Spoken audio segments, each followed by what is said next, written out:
Thank you, everybody, for coming tonight.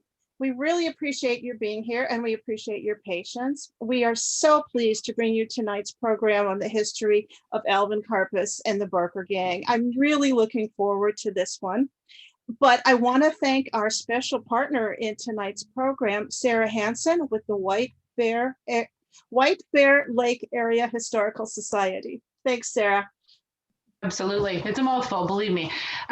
So thank you for reaching out. As you know, Robin, the gangsters are an incredibly popular topic around the White Bear area and both on all sides of the lake. So it's always a hot, popular conversation. And I have to say that I've been with the Historical Society for a number of years now, and it is the most requested topic. So when you said, hey, we have another twist on this to kind of tie it out to the St. Paul area, should we try to partner? It was a perfect fit. So thank you for thinking of us. And hopefully Ma Barker and Alvin Karpis and the whole gang were very popular.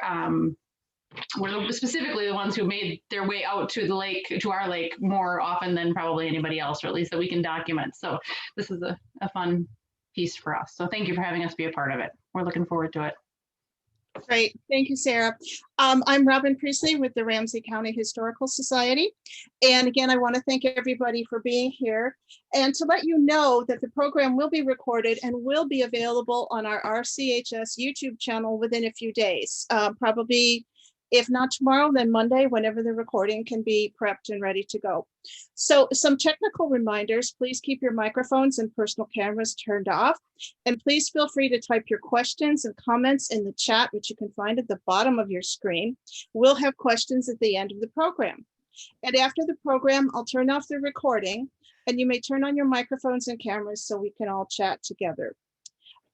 Please consider supporting the Ramsey County Historical Society and the White Bear Lake Area Historical Society. Our web pages are on the screen. Both organizations are nonprofits, and we rely on the support of members and friends like you to continue to present these programs and all of our other efforts.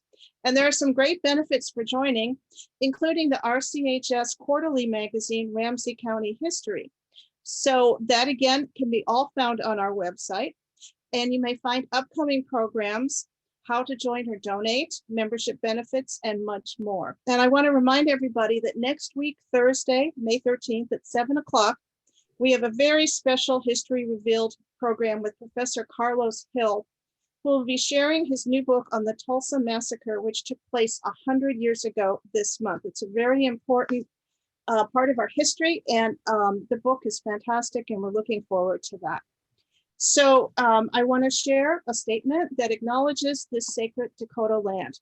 Minnesota Makoche, the land where the waters are so clear they reflect the clouds, is the ancestral and contemporary homeland of the Dakota people.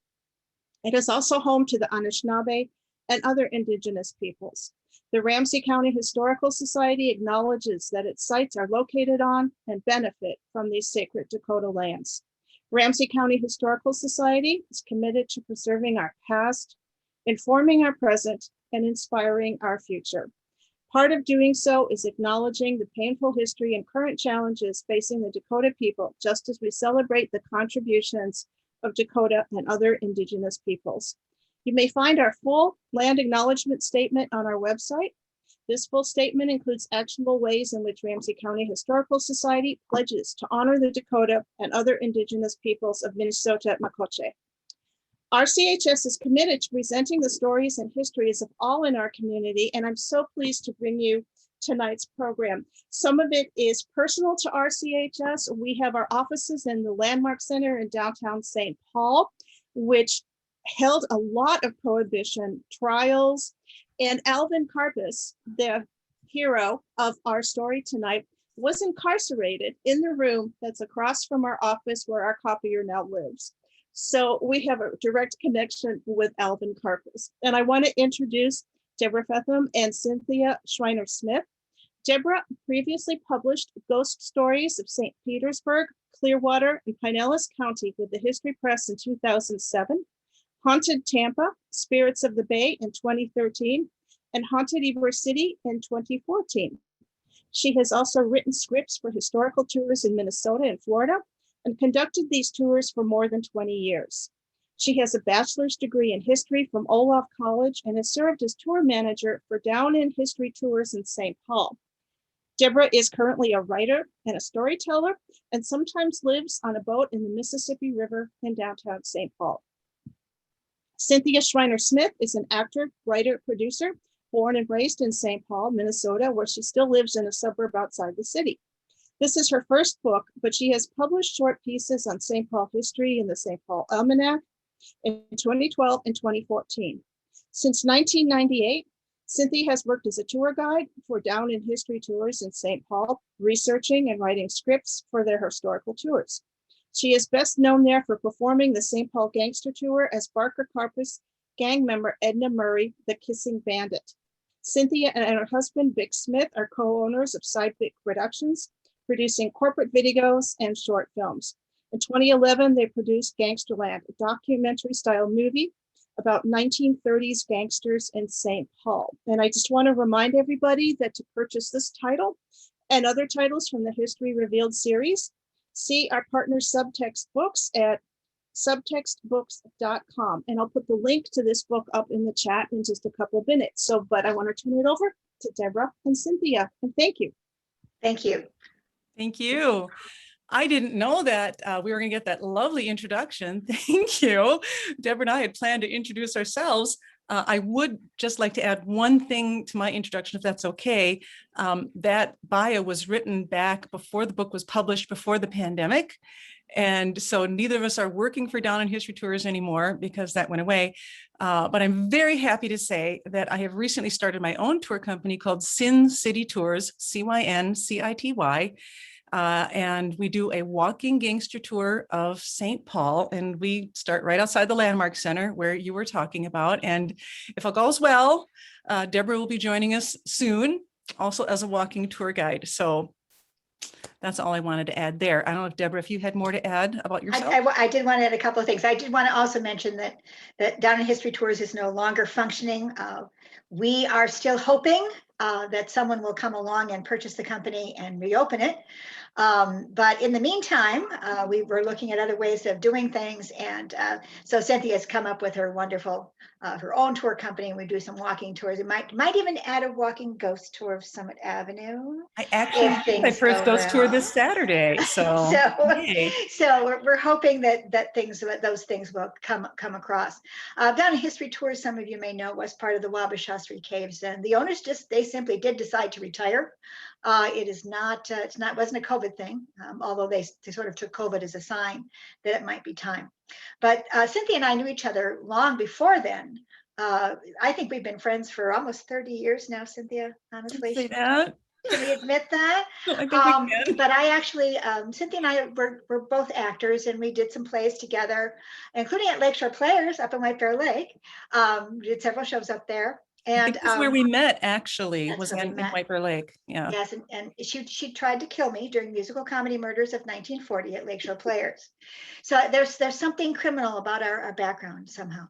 But that's where we met. And then she had her own theater out in Stillwater, and I worked for her out there as an actor. And then when I was managing Down in History Tours, I hired her.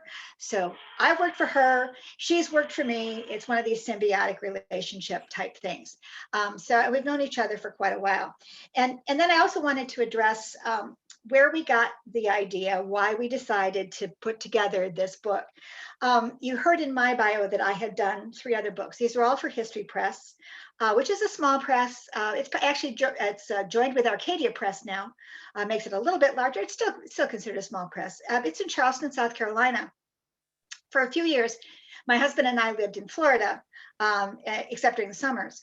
And during time I was down there, I was actually asked to write a book of ghost stories about the Pinellas County area, which is that St. Petersburg, Clearwater, the Tampa, that side of the Tampa Bay. And then they asked me to do the other side, Tampa itself, and then Ybor City, which is a part of Tampa. But I wanted to write something that wasn't Florida based. I wanted to write something that was Minnesota based, but I didn't, because I didn't live in Minnesota all the time. I was only there part of the time. I thought it might be better to have a co-author. And of course, my first thought was Cynthia, because we have worked together for so long. I actually was the one who suggested to her that she should play Edna Murray, the Kissing Bandit, on the Gangster Tour.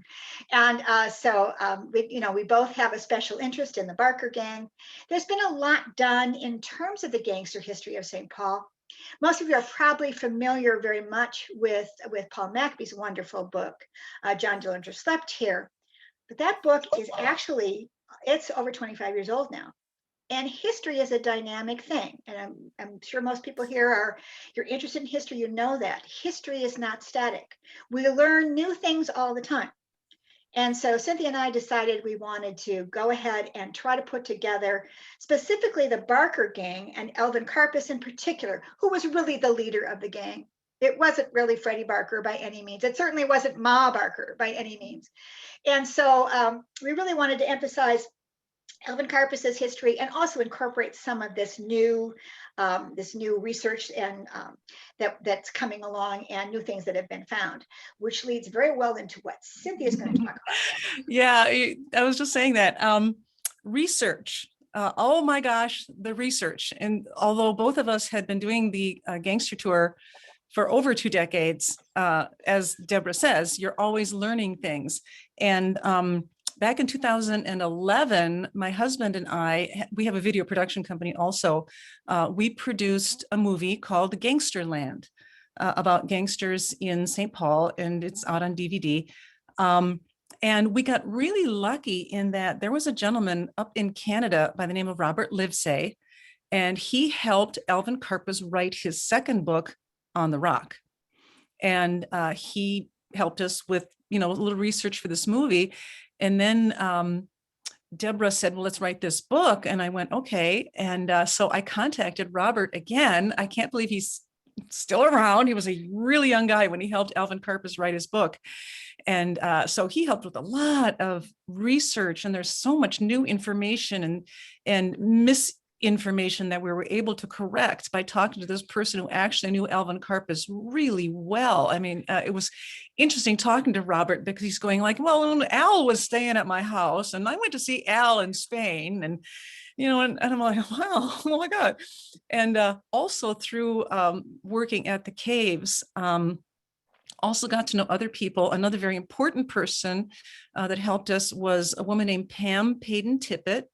Her grandmother was Edna Murray, the Kissing Bandit, the actual member of the Barker Gang.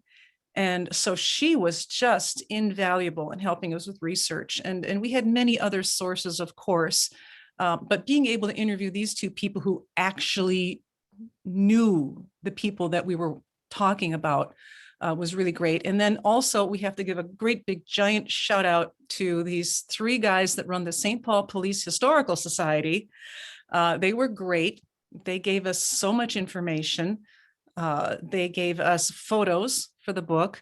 One interesting thing about the gangster history in St. Paul is that the St. Paul Police Department used to be the main public safety building, as they called it, was on 10th Street by Robert in Minnesota. And in the 70s, they decided that they didn't have enough room. And back then, things weren't kept on computers. They were kept on paper and in folders, and they didn't have enough room. So they started pitching just all these old records, and they only pitched stuff from the gangster era. It's really weird. During that time when the police department was kind of corrupt, that's the only stuff they threw out. And so a couple of these guys actually did some serious dumpster diving in the 70s and started pulling some of these records out. And so they were very invaluable in helping us to write the book. So we really did our research on this. So I think we should get into it. And I just want to say one other quick thing. I want to let you all know that the reason we were late is because I could not get my PowerPoint to work. However, when we do our walking tours of the Gangster Tour in downtown St. Paul, Sin City Tours, we carry along with us, we're very analog. We bring along a 3-ring binder that we show you. So I can flash to you my 3-ring binder. Very high tech. High tech.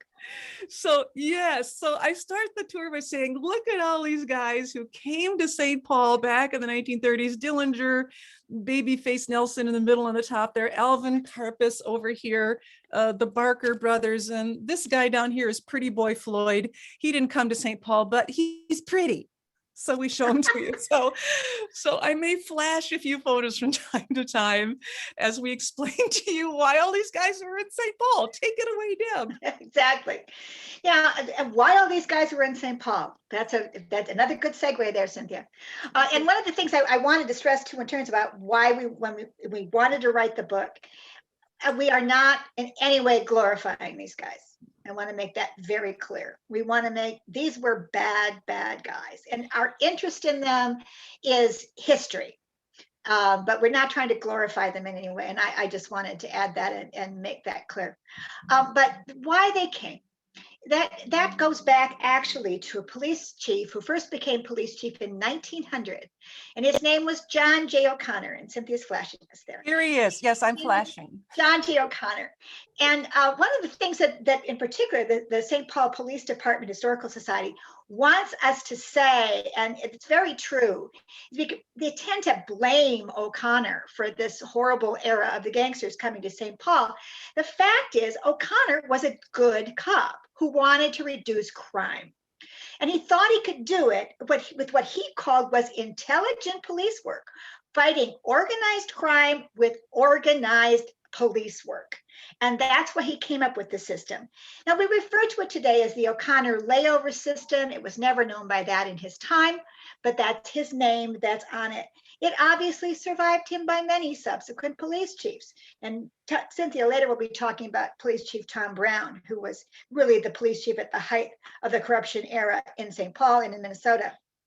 But Chief O'Connor came up with this system, and basically it meant that a criminal could come to the St. Paul area and they could treat St. Paul as a home base. They could relax, they could be perfectly safe from arrest or extradition. It was a place to stay and be safe. And in return for that, they had to follow 3 rules. The first of those was no crime within the city limits of St. Paul. And O'Connor was very serious about this. If there was so much as a purse snatching by somebody who came into town, they might be dragged into the policeman's department and might be left alone for an hour or two with Chief O'Connor himself. And they might emerge a little worse for wear. That was not uncommon in policing in those days. And he kept his city clean. He was sometimes accused of, well, encouraging crime in other areas because people came and stayed in St. Paul and then committed crimes in other places. And he said, you know what, I am not police chief of the entire country. I am police chief of St. Paul, and I will keep my city safe. Now, his second rule was that you had to pay a certain amount of money. And you might call it a bribe, but O'Connor didn't see it that way at all. He saw it as a guarantee of good behavior on the part of the criminal who came into St. Paul. And it didn't go into O'Connor's pocket. It wasn't a bribe in that respect. It literally went to the police department to help pay costs of the police department. So that was the second rule. They had to pay something. And then the third rule was you had to check in. You had to let the police know that you were in town and where you were staying. In fact, sometimes you would be assigned a place to stay by the police department. And this helped to keep the enforcement of those first 2 rules in place, because you couldn't very well get away without paying your guarantee of good behavior if you were in town, if they knew where you were. And also it made sure you were keeping your nose clean. But it also worked to the advantage of the criminals, and particularly in the later years after Chief O'Connor was retired and passed away. In the later years under Chief Tom Brown, if the police department knew where you were staying, well, they could very well just go and let you know that somebody else was in town looking for you. Like, say, the Bureau of Investigation was looking for you. They could give you a call, or another police department was looking for you. They could give you a call and you could hightail it out of there and come back when everything was safe. So this was the O'Connor layover system that was in place after through his tenure and after his death until the middle of the 1930s. And at the very end of the talk tonight, we'll talk about how it came to an end. So people often ask us, why did the O'Connor system survive, Chief O'Connor? How did that be? And it may have died when Chief O'Connor died in 1924, except for this guy. Doesn't he look like he's a lot of fun at a party? That is Andrew J. Volstead, congressman from Granite Falls, Minnesota. And Congressman Volstead wrote, of course, the 18th Amendment to the United States Constitution. And he had his office in downtown St. Paul in what is now the Landmark Center. So I always like to joke, Prohibition, born right here in St. Paul, aren't we proud? I mean, I don't know if he actually wrote it in St. Paul, but I like to think he did. The idea was if there was no alcohol, there would be no crime. And we all know how well that worked out. Not at all. And so now suddenly there was this product that the guys could band together as gangs and sell it. And Minnesota really became a center of alcohol production. We supplied a lot of the alcohol to the rest of the country because we were just perfectly positioned for it. We had all the natural resources. We had water, the land of 10,000 lakes. We have fermentable grains grown in southern Minnesota. We got lots of Germans with nothing to do. And thanks to James J. Hill, we had a lot of railroad tracks. They went to Canada, which is real close by, and Canadians were great neighbors. They didn't care. Ship all the booze across our country that you want, drop it back into ours. So Minnesota really supplied a lot of the alcohol for the rest of the country. And I think, yeah, so that opened the door for gangsters coming into St. Paul. And that's what we're as the people that Deb's going to talk about. So There's a guy. There's a guy. That's Freddie Barker. There we go. Now, the Barker Gang, and I think Cynthia and I both refer to it in the book as the Karpis-Barker Gang at all times. Our feeling is that Alvin Karpis was the actual leader of the gang. Then in reality, most people have not heard of Alvin Karpis, and yet if you say Ma Barker or even Freddie Barker, sometimes people know that mainly because of some old movies that were made in the past, and that's Doc there, Doc Barker. And so people know that name, even though they don't know the name of Alvin Karpis, although he was primarily the mover and shaker of the gang. So I want to talk just a little bit about the family. Ma Barker was actually born, her name at birth was Arizona Donnie Clark. Wasn't she beautiful? Yeah. I like her creepy doll collection down here at the bottom. Yeah, that's Christmas tree. Yeah. In fact, when I first started doing the gangster tour, it was hard to find female gangsters to play. And someone suggested I do Ma Barker. And I said, no, I'm too young, I'm too thin, and I'm too pretty. Now I'm none of those things. But so I could do her today. Stop it. You're still pretty. I'm still too pretty. Everybody is still too pretty. But Ma Barker was born, her name at birth was Arizona Donnie Clark. She was born in the Ozarks of Missouri. She married at a fairly young age a man by the name of George Barker. They had 4 sons, Herman, Lloyd, Arthur, who was later known as Doc, and Freddie. Of them, that when we talk about the Barker gang, those older 2 sons are not part of that gang. Herman, they all 4 turned to crime initially.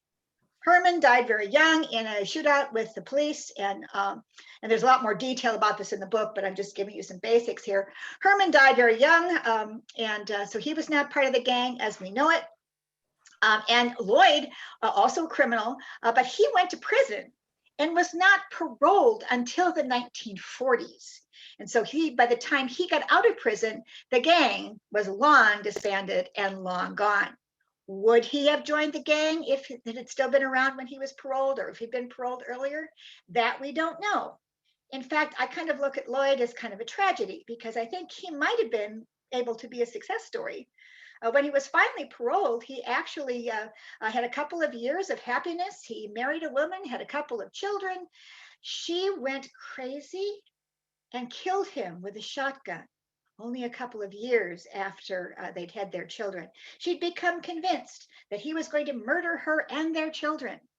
And she killed him, so he had died violently as well at the hands of his own wife, who spent the rest of her life in an insane asylum. Now, Ma Barker, a lot of people, say, oh, she was this criminal mastermind who turned her boys to crime and planned the operations and all those things. And the fact is that Ma Barker was not really a very smart woman. Alvin Karpis would later say that the idea that Ma Barker was a criminal mastermind was the funniest thing he had ever heard, and that they didn't trust her with any of their criminal activity. He loved her dearly. She was sort of a second mother figure in his life, but she was definitely not the leader of the gang. If you look at the documents that have been released by the FBI under the Freedom of Information Act, you will find that she is not mentioned by name anywhere in any document until after her death. And there was only one mention of her at all before her death, and it simply says, the gang is traveling with an older woman believed to be one of their mothers. And we can talk a little bit later about why the legend came to be. Now, as far as the other two boys, they were the members of the Karpis-Barker gang. Freddie was, there we go, there's Freddie. Freddie was Alvin Karpis's best friend. They were in prison together for a while, and when Alvin was paroled, he went and found Ma Barker and waited until Freddie was paroled, and they got together right away. And Freddie was very trigger happy. And kind of a hot gun, if you know what I mean. He was very quick to shoot somebody. In fact, Alvin always said he had to deal with the fact that Freddie was his best friend was a stone cold killer. Doc, the other son, his name was Arthur. And we don't know where the nickname Doc comes from. In fact, it's not doctor. It has nothing to do with medicine. In fact, in some places I've seen it spelled D-O-C-K, like a dock on a bay, like where he might be sitting to go fishing. We don't know where the nickname comes from, but that's Doc Barker. And so he was Ma's third son. Freddie was her youngest and her favorite. And they both came to pretty bad ends. Well, we'll be talking a little bit about that later. We don't want to go into too much of that right now, but we really want to talk about the main man in the gang. And I'm going to turn that back over to Cynthia for her assessment of the main guy. Here he is, man of the hour, Alvin Creepy Karpis. There's a couple of different theories as to why he was called Old Creepy. Some people said it was because if you made him mad, he would just stare and stare at you till you got the creeps. Alvin Karpis claimed he got the name because he was so good at evading police when they were chasing him that it was creepy how good he was. Who knows? But Alvin Karpis, Albin Karpowitz, Albin Francis Karpowitz was his real name. But in elementary school, a teacher said, I cannot spell or say Karpowitz. You are now Karpis. And so that was his name. And Alvin Karpis and Freddie Barker met in prison in Oklahoma, and they became besties for life. They were friends. And yes, Alvin Karpis was brilliant. He had a super high IQ. He had a photographic memory. He would plan the jobs until the guys would practice them over and over until they went off with military-like precision. Now, originally, Alvin Karpis and Fred Barker, I mean, they would rob department stores, they would do some bootlegging, and things like this. It wasn't really until they came to St. Paul in December of 1931. And St. Paul in the O'Connor system, we can arguably say, helped to create the most successful gang of the 1930s, which was not Dillinger. Dillinger had all the flash. It was the Karpis-Barker gang. They lasted longer. Dillinger's career was only 14 months. That's it. But the Karpis-Barker gang lasted a long time. And in fact, for a really long time, the FBI was not even aware of the existence of the Karpis-Barker gang. They were so good at flying under the radar that other gangs were constantly being accused and even put in prison for the jobs that they did. But they murdered a sheriff down in Missouri, and they were told, you ought to go up to St. Paul and check in at the Green Lantern with a guy named Harry Sawyer. Harry Sawyer was the fixer in St. Paul. He was the liaison between the gangsters and the corrupt police, such as Chief Tom Brown. Tom Brown was police chief from 1930 to 1932. Other police chiefs like O'Connor pretty much just enabled the gangsters, took the money, looked the other way. Tom Brown really just joined in on the fun. He was really the worst. And so they checked in at the Green Lantern with Harry Sawyer, and Alvin Karpis was invited to a New Year's Eve party on December 31st of 1931. And Alvin Karpis said that he was dazzled. The Green Lantern was the place to be if you were in the underworld, because that's where you checked in. And he said it was a rogues gallery or a hall of shame, depending on which side of the law you were on. And he met so many people. It was like what we call networking today. And eventually Alvin Karpis called the Green Lantern in St. Paul, and this is a direct quote, "my personal headquarters." One of the first things they did was run up to Cambridge, Minnesota and hold that town hostage for a while, robbed every store on Main Street. They spent a lot of time in White Bear Lake. They robbed a lot of banks, living in their house on Robert Street in West St. Paul. And they were there for quite a while, several months, until somebody recognized them as being wanted men. So they had to take off, and they were able to escape with the help of Tom Brown. Now, eventually they got the reputation of being the best, most organized gang that you could hire. And when Tom Brown stepped down as police chief, unfortunately for the gangs, he was replaced by Chief Thomas Dayhill, who was a law and order guy who wanted to really clean up the city and get rid of the O'Connor system and this, that, and the other thing. And he started arresting people in St. Paul. That didn't sit so well with the gangsters. So eventually they said, you know what, Chief Dayhill, you're not playing the game like Chief Tom Brown did. We're gonna have to send you a message.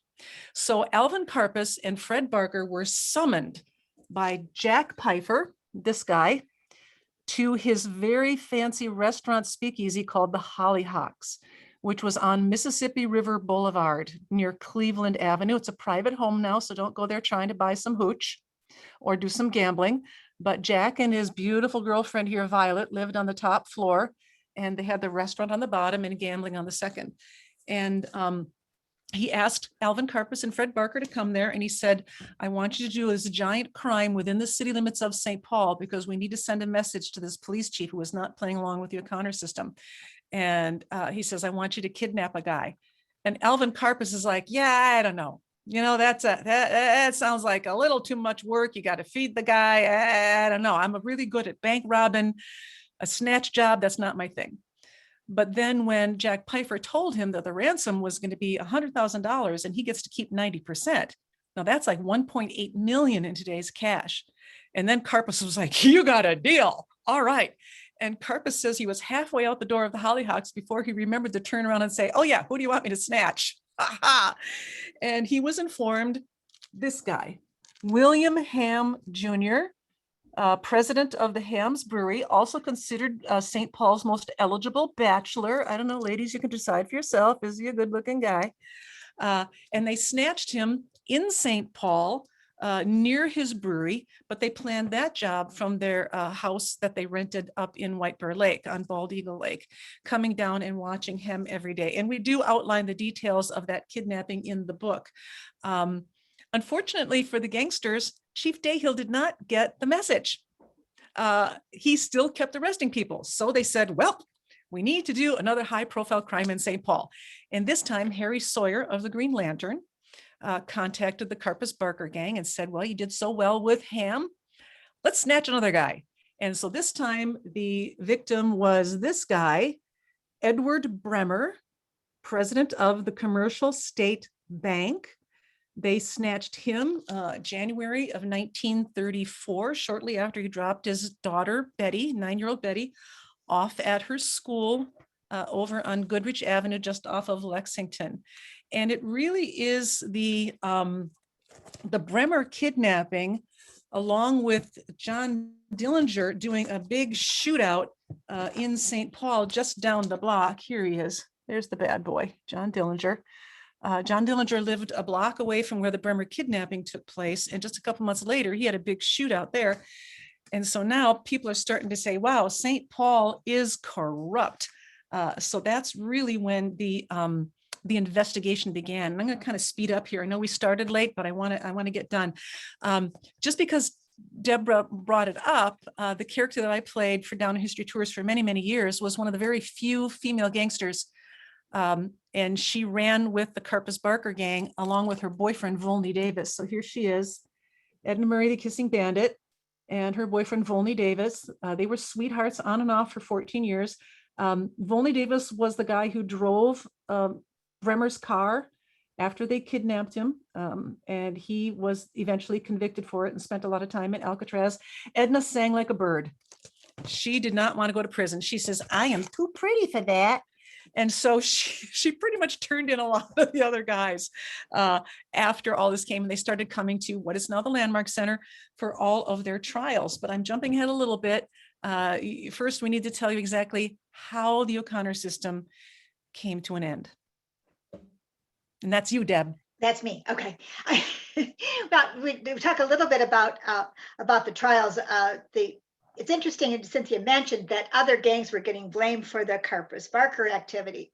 One of the trials that was held in the Landmark Center was the trial of the gang of Roger the Terrible Toohey out of Chicago. He and his gang were brought to St. Paul and tried at the Landmark Center for the kidnapping of William Ham. And part of that was due to Tom Brown being able to plant so many really nice false clues as former police chief, that because he was a detective at the time, able to plant some false clues. And so they actually brought this other gang to trial. They were acquitted, which is a good thing because they weren't the ones that did it. The most famous trial that took place at the Landmark Center would be the trial of for the kidnapping of Edward Bremer. And for this, they brought in Doc Barker, they brought in Edna Murray, the kissing bandit, they brought in Volney Davis, they brought in Jack Pifer, they brought in many, many people to be tried for the kidnapping of Edward Bremer. It was quite the sensational trial. And as Cynthia mentioned, yeah, Edna sang like a bird. She became a star witness. And so charges against her were actually dropped. So there are some advantages to being pretty and cooperating.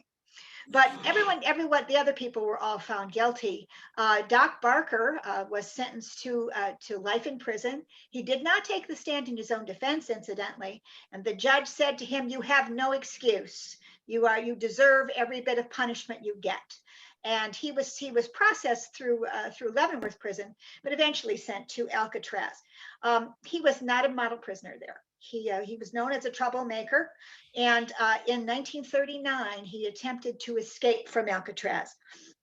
And basically, he and a couple of other inmates, is not quite sure how they did it, but they cut some pipes and they got out and they were running down toward the water like they were going to swim over to Alcatraz.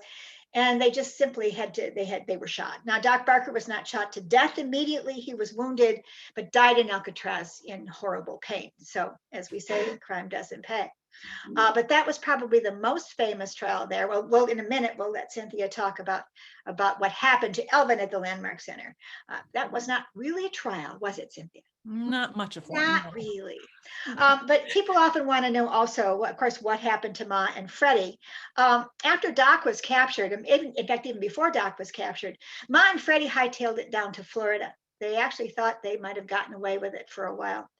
They were living in a little house on the shores of Lake Weir in Ocklawaha, Florida. I've actually seen the house. I've been there twice. Little tiny, nice house with a little front porch overlooking the lake. And Ma just was so happy there. She just loved it. She thought it was just really great. Alvin Karpis came to visit them there. So did several other members of the gang came to visit them there. And as I say, they thought they'd gotten away with it. However, the FBI found out where they were. In January of 1935, there was a shootout. And again, all the details are in the book, but it was basically a shootout between the FBI on the outside and simply Ma and Freddie on the inside. And when they were all done, the big, brave G-man asked the local gardener if he would go in and find out if everything was all right in the house. And he did. He went in and he came back out and he said, "Well, there's good news and bad. The good news is you shot the gangster," because he had found Freddie Barker's body. He said, "You know what? You guys shot somebody's grandma." because that's what he thought when he saw the body of Ma Barker lying there on the floor, that somebody's grandmother was dead. And many people believe that that's when the legend of Ma Barker as criminal mastermind was born, because J. Edgar Hoover had to say something to justify the fact that he'd gunned down a little old lady in her own home. J. Edgar Hoover was also livid when he found out that the G-men had sent the gardener in to check out to see if everything was all right in the house. He said, it really makes you guys look like a bunch of chickens. The thing that most people don't realize from back then is most FBI agents at the time were not people who were trained criminologists. They were lawyers and accountants. And they weren't until very right before this even allowed to carry a gun. It wasn't until after the Kansas City massacre that J. Edgar Hoover actually convinced them, hey, why don't you let our guys carry guns and maybe we'll catch more gangsters. So when you put it in that context, it's really not that surprising that they sent the gardener in. These guys didn't know what they were doing. They really didn't. And also in their defense, he knew them. I mean, the Barkers knew the gardener knew the Barkers. So they maybe thought that if he went in and said, hi, it's Willie, that they wouldn't harm him if they were still alive. It's interesting that the official FBI reports and Willie's memory of the day are very different. The FBI reports say that Ma and Freddie were in separate rooms, that there was a gun very near Ma Barker's hand. According to Willie's memory, Ma Barker was unarmed, cradling the body of her son in her arms and attempting to staunch his wounds at the time that she died. So we will never know, I guess, since we'll never know actually in there. So Alvin Karpis was the last major gangster to be arrested. It's really funny because the FBI only had 4 public enemy number 1, and 3 of them were all killed in the latter half of 1934. Dillinger, Pretty Boy Floyd, Babyface Nelson. And then they made Alvin Karpis public enemy number 1. He was our final public enemy number 1. And he didn't get killed the end of 34. He lasted until they finally arrested him in New Orleans, May 1st of 1936. And he's the only person ever personally arrested by J. Edgar Hoover. Well, maybe kind of arrested by J. Edgar Hoover. Hoover had been taking a lot of criticism. Oh, you're a lawyer, you're not really a lawman, you want the rights to carry guns and arrest people, yet you have never done it. So he ordered his guys, when you find Alvin Creepy Karpis, you let me know wherever he is, I'm going to come down and I'm going to arrest him. Well, after all the FBI agents had Alvin Karpis subdued, then they said, well, come on out, chief. And Hoover comes out of the alley he'd been lurking in and says, I arrest you. And here's my handcuffs. Oof, I forgot to bring handcuffs. So the legend is, and we're not sure if it's true or not, is that they took a necktie and tied up Alvin Karpis, maybe even Alvin Karpis's own necktie. And so then they flew him here to St. Paul, landed at Holman Field in downtown, and it was a circus. There were at least 30 FBI agents who escorted him from the airport through Rice Park up to the federal courthouse, now the Landmark Center. Reporters, photographers, crowds, all coming to see this criminal mastermind, to see what he looked like. And they marched him up into the courthouse. Here's a photo of him being marched up into what is now the Landmark. Maybe you recognize the Central Library in the background there. And they marched him up to the 3rd floor to the detention room, and they chained him to a radiator for 3 days, trying to get him to confess. And he kept saying, nope, I didn't do it. I ain't no snitch, blah, blah, blah, blah, blah. Finally, July 14th, it's time for his trial. And everybody's expecting a really long trial because he didn't say anything. He kept claiming he was innocent. And when the judge says, how do you plead? Karpis says, guilty. And they're like, what do you mean? Why are you doing this? And he goes, it's hot. You don't have air conditioning. I'm not in the mood. And in fact, I just found this out recently. The highest recorded temperature ever in St. Paul was 108 degrees, and it was July 14th, 1936, the exact day of Alvin Karpis's trial. There was no air conditioning in the building. He also knew that if he went to Alcatraz, they wouldn't send him down to Missouri, where he would certainly be put to death for the murder of the sheriff. So he wasn't all that stupid. But Alvin Karpis spent the next 33 years in prison, 25 of them in Alcatraz, where he set the record of staying there longer than anybody. He was paroled finally in 1969 and deported to his home country of Canada. He retired with a lot of money, some loot that he had stored in various banks under an assumed name. There was no social security numbers, so he was able to do that. He went into the pizza supply business. He wrote a couple books. He died in Spain in 1979. And I know people are shocked that our last major gangster made it almost to the 1980s. But you think about it, he did all of this in his teens and 20s. He was admitted into Alcatraz 3 days before his 29th birthday. And so he finally died in Spain in 1979. And a lot of people go, yeah, that's the end of the real end of the gangster era, with the death of our final public enemy, number one. And we do talk in the book about how St. Paul got cleaned up. It's basically, all detailed out, and we can certainly answer some questions about that now, but I know we're almost out of time, and I really want to give people the chance to ask some questions. Before we get to the questions, I'd like to wrap up that, of course, Deborah and I would both love it if you bought our book.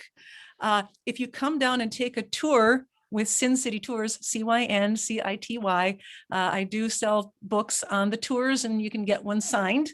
So that's fun. We have a Mother's Day special this weekend. All moms get a little extra gift for coming down and taking the tour. Yes, I am promoting the tours. So I hope you can come on down to that. And unless you have anything more to add right now, Deborah, I'd really love to open it up to if anybody has any questions at all. I just wanted to do just a quick overview of the ending of the system as a whole, because it wasn't just, obviously it wasn't just with the gangsters going. We had to get rid of the corruption in the police department. And Cynthia alluded to already Chief Dayhill coming in.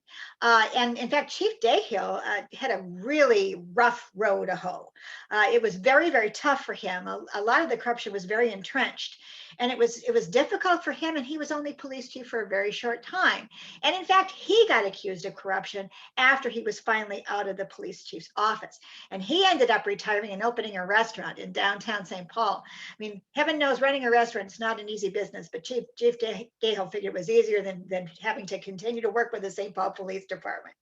But part of what the way they were able to clean it up was there was a young man by the name of Wallace Ness Jamie, who was engaged to record police conversations. He posed as a young man who was interested in studying criminology, and he set himself up in a closet in the basement of St. Paul Police Headquarters and actually recorded over 2,400 hours of police conversations on a very early form of wiretapping called a pamograph machine.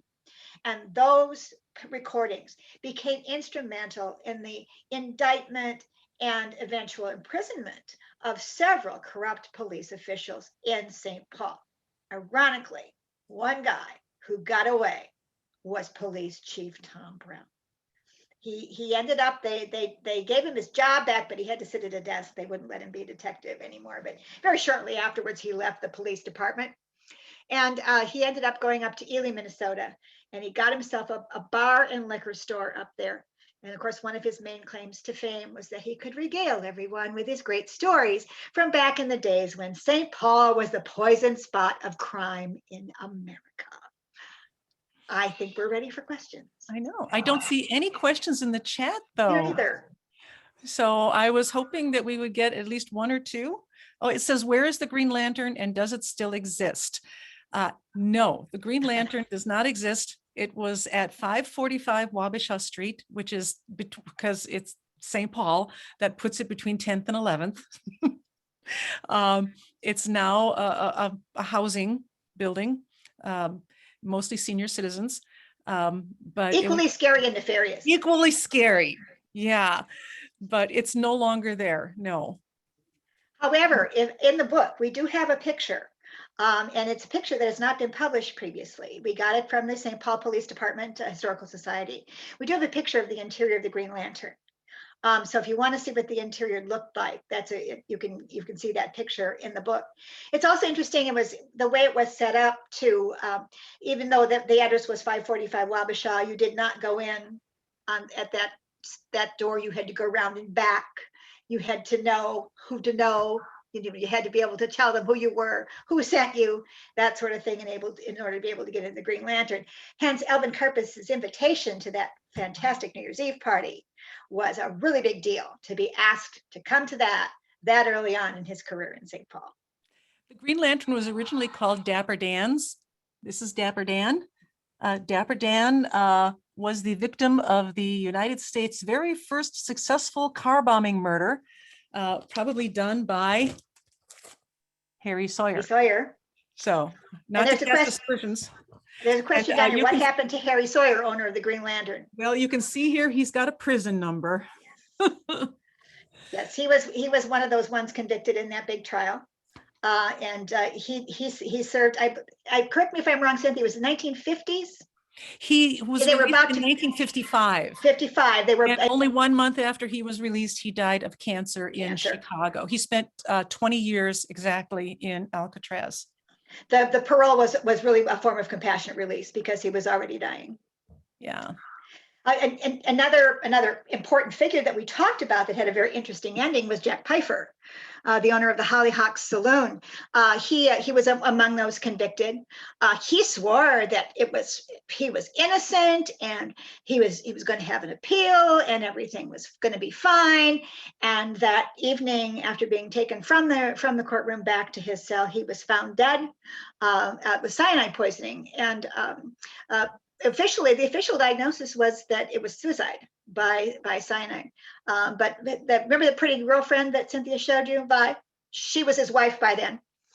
And although it may be that they just got married, so she couldn't testify against him, but she was his wife by then, and she swore he would never have taken his own life, that he was confident of his appeal, and she was just sure it was murder, committed either by a St. Paul cop who was afraid of what he might say, or by one of the other gangsters who were angry with him for what he did say in court. So someone just asked, did the gang try to kidnap one of the Glicks as well? And you might be thinking of Leon Gleckman, who was the bootlegging king of St. Paul. He had his office in what is now the St. Paul Hotel. Well, it was the St. Paul Hotel back then too. And Leon Gleckman, and I actually have a photo of him too. I know. And Leon Gleckman was to St. Paul what Al Capone was to Chicago. And in 1931, he was kidnapped from his home as he left his home over on the west side of St. Paul, not the west side, the actual west, the Highland Park area. And yeah, and they demanded $200,000, which is like $4 million in today's cash. And the poor guy, the family gets the message saying, we would like 200 grand to get him back. And they said, yeah, it's too much, keep him. They actually kept reducing their demand until did. Finally, there's some, I read several newspaper accounts at the time, there's some dispute of what was actually paid, but the general consensus is that his final ransom was $5,000. Which he had in his pocket when they picked him up. So he basically paid his own ransom and they let him go. But that kidnapping was not carried out by the Karpis-Barker gang. And the guys that carried it out, Leon got them. I mean, one of them was killed and the other two were imprisoned. So he got them. And he came to a bad end as well. Crime doesn't pay, right? He came to a very bad end. Like Al Capone, he'd been indicted for tax evasion. He'd just been indicted the second time for tax evasion. So he went out and had a real nice afternoon golfing with his friends, got himself really liquored up, and drove his car into an abutment on Kellogg Boulevard, right by the overpass of the Union Depot, and died of a brain hemorrhage. In fact, he was almost decapitated by the speed, in the auto accident, by the speed with which the car hit the abutment. His blood alcohol content was 0.23. So it's kind of ironic that the bootleg king, the Prohibition king of St. Paul, died with a blood alcohol content that high.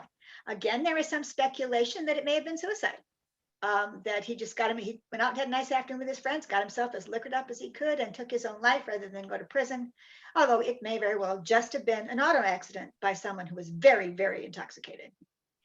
And I see someone is asking again about the Gluck kidnapping, and I have heard of that there was an attempted kidnapping. And I'm sorry to say, I don't know a lot of details about it because it wasn't carried out by anybody in the gangster realm.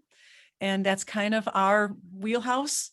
You know, Oh, but it gives us something fun to check out. It does give us something fun to check out, but it's kind of like, it's one of those rabbit holes that you can fall into because the more you learn, the more you can research. And in fact, Deborah and I had to keep asking for an extension on the book because we kept finding more.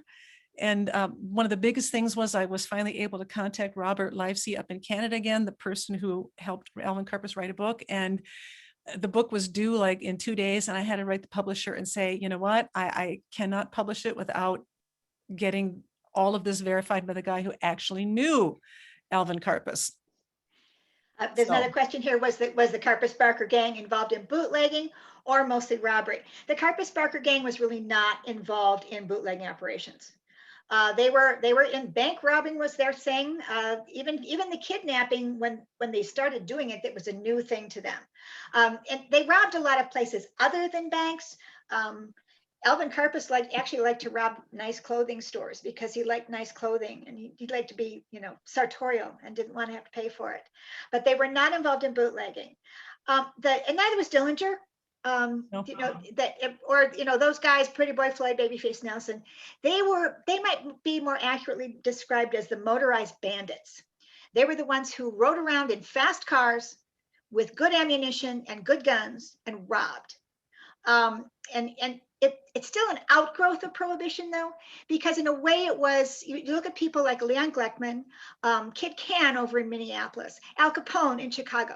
A lot of these guys, when Prohibition obviously became, it was a failure, that's when they turned to other means of making money.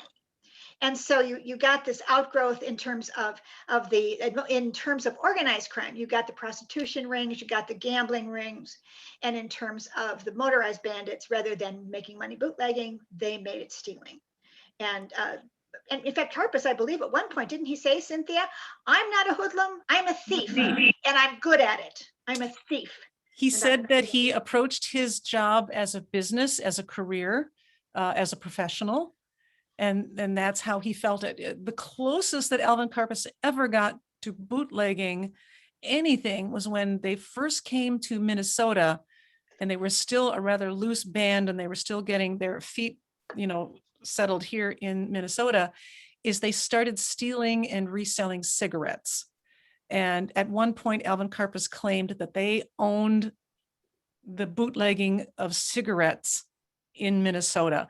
And then Harry Sawyer, the Green Lantern, said, look, you got to back off on that. We need you to do things that are more important than that. So then they went to the bank robbing and things like that. And where did they live on Robert Street? I'll let Deb say that one. 1035 South Robert Street. It's the house, and that house is still there. It is a white house. It's next door to a beauty shop that's Sandy Hair and Nails or something. The beauty shop next door was where their landlady lived. Her name was Mrs. Helen Hanegraaff. And she rented the property, the White House, which I believe is a real estate, isn't it a real estate? It is, it's a real estate office now. And it's actually, I've been inside. It was for sale, I want to say 20 years ago, it was for sale. And being the sleazy person that I am, I called my realtor friend and said, hey, tell him I want to see it. And I wasn't in the market, but after I saw it, I wanted to buy it and put it on the tour. But it's a basic little house on Robert Street, a little 2-story house. And Mom was pretty happy there, according to all accounts. But as Cynthia mentioned, they had to get out. It was actually their landlady's son who put the finger on them. He'd been reading True Detective magazine and saw their pictures. And he called. He called the St. Paul Police Department, and they started actually with the West St. Paul Police Department, and they told them to call the St. Paul Police Department. And of course, Tom Brown immediately got a hold of the Barkers and told them they needed to get out. And there's quite a long story about that particular thing. And there's the picture of the house there, and it's just really. Every time I drive by when I'm on Robert Street, and I drive by it fairly frequently, I would just wave and say hi, Ma, and I go by the house. So someone asked, did gangsters ever work with the East Coast gangsters? Not too much. Alvin Karpis did not like the mob. Not that he had anything against the mob, but he said he felt that if he went and worked for the mob, they wouldn't let him be a thief anymore. And he liked being a thief. And so he just really didn't want to get involved in that. There was some East Coast mobs that came here, most notoriously Murder Incorporated, Bugsy Siegel, Lucky Luciano. They did a hit over on Snelling and University. We don't talk about that in our book because it wasn't Karpis-Barker, but they did come and do that. I did have another thought that I did have someone had a question about also the personal life of Alvin Karpis, which we do go into in the book. Deborah and I made a decision to write this book. Is like a lot of people spool out the facts, but we were very fascinated, especially in the case of Alvin Karpis, about their, what were they thinking? Who were they? Where did they come from? And with Alvin Karpis, it's fascinating that when he was finally arrested and during his psychological intake exam, they couldn't understand why this nice, polite, intelligent man in front of them was a kidnapping, murdering thief. And all of his psychological tests, the results came that he was not criminally inclined. But yet he was the most notorious gangster of the era. He was the only son of these farmers. He grew up near Wichita. He had 4 sisters. He started robbing when he was 10 years old and said that the minute he robbed something, he felt like he knew he was born to do this. He liked to travel. He liked the money. He said during Prohibition, he said, I stayed at the finest hotels. I had the prettiest women. I had the nicest cars. I had the nicest clothes. If you didn't, you were a chump. He said there was no reason why. He had absolutely no guilt about it. He went through a lot of women, but the love of his life was Dolores Delaney, that he met in St. Paul shortly after he arrived in St. Paul. And they were together for about 3 years until he was captured. And when he was captured, she was almost due. She was like 9 months with his only child, Raymond Karpowitz, who was immediately taken away from her and raised in Michigan, I believe, with his parents. And he never saw his son until the son was an adult. And then he finally met his son.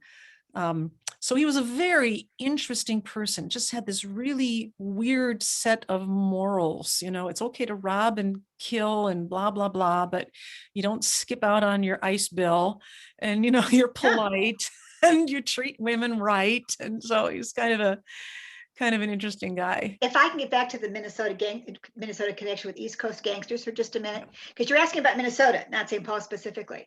Minneapolis had a very different type of crime in this era than St. Paul did. They weren't a safe city, and they had organized crime. They had organized crime. There were 2 syndicates. There was the Irish syndicate run by Tommy Banks, and there was the Jewish syndicate run by a man by the name of Kid Can Blumenfeld. And Kid Can, who was the big gangster in terms of mobs and organized crime in Minneapolis, had a lot of connections with the East Coast. In fact, after he was finally arrested, they actually got him on the Mann Act. Some people say the Mann Act, that is transporting young girls across state lines for immoral purposes. That actually was written so they could get Kid Can. He was actually arrested on that. He was sentenced to 10 years in prison. He served about 4, I think, and then was paroled. He ended up going to Miami Beach with a very famous East Coast gangster named Meyer Lansky. And the 2 of them, at one point in time, between the 2 of them, owned all the property in Miami Beach. And the fabulous Fontainebleau Hotel in Miami Beach, Florida, was built by Kid Can from Minneapolis. He didn't come back to Minneapolis until he was dying, and he is buried in Minneapolis. Anybody else? We're getting a lot of questions, but I think everybody is just so mesmerized by our talk. So I'm going to put in a link to, if you want to sign up for a gangster tour. I hope that's okay. I hope to see some of you down there, and you can bring your book. We've had a couple people already show up with copies of the book that they already bought and had me sign it when we were down there.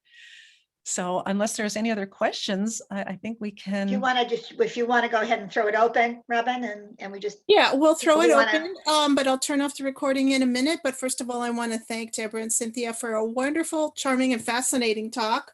There was a lot we all know about St. Paul's bootlegging, background or history. And so there was a lot of new information, and we really appreciate all the research that you did for the book. I have a copy. It's a great book. So feel free to go to subtextbooks.com to pick up a copy, or watch for the video on our YouTube channel. And again, I'm going to thank everybody for being here. Come back again, and please hold on, and